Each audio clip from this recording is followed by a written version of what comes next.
So I want to do it. It's going to make me happy. Why can't I?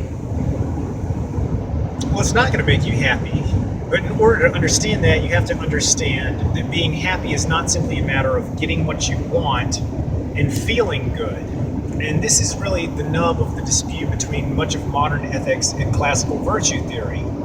So Aristotle and the classical virtue theorists would say, correctly, that in order to be truly happy, you have to first be habituated to a life of virtue.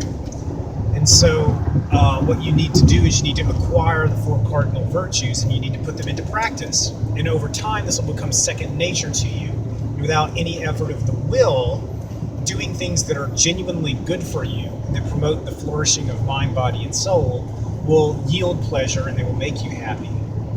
Now, the other path to happiness, which is illusory, is to seek pleasures and to have lots of them and to simply remove impediments to getting what you want.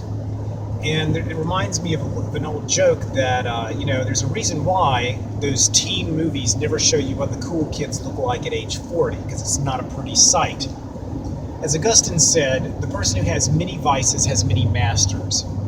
And so the path of hedonism, or repetitive pleasure, is one that pays off in the short term, but it doesn't lead to any kind of lasting happiness, because invariably people who do this become habituated to needing more and more and more of the stimulus in order to achieve the same amount of pleasure, and it's not conducive to a stable, flourishing, healthy life. So in the very, very, very short run, it may not seem like there's much to decide between pursuing the path of virtue and pursuing the path of vice, but over the course of an entire life lived, there's a huge difference. Another way of putting it is to say that the hedonistic path pays off immediately, but the law of diminishing returns sets in almost as quickly.